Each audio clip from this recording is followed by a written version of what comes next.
Hi again, this is Iceman Chief 79 and ito na po yung black holster ghost type na pinagawa nung teammate ko sa akin to be used on real steel Glock.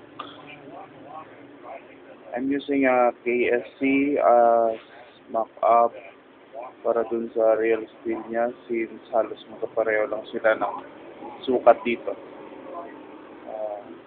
Ito na po yung finish holster na ginawa ko. And here's a simple locking mechanism na kailangan. Okay? As you can see, ito po yung lock.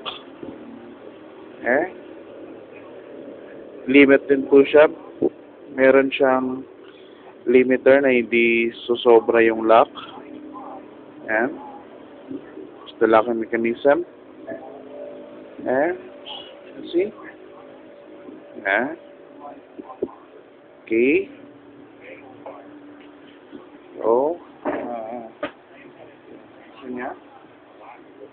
See? Gan. Base. Base. Hindi siya basta-basta mahulog. Okay.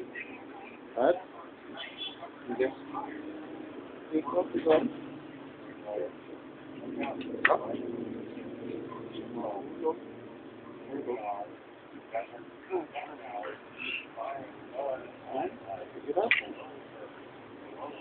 Okay.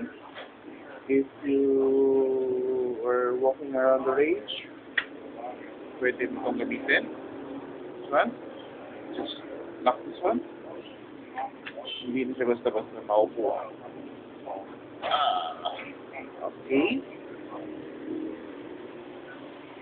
So, ito na po yung Iceman Ghost holster for Glock, specifically for Glock. Okay. There you go. Thank you.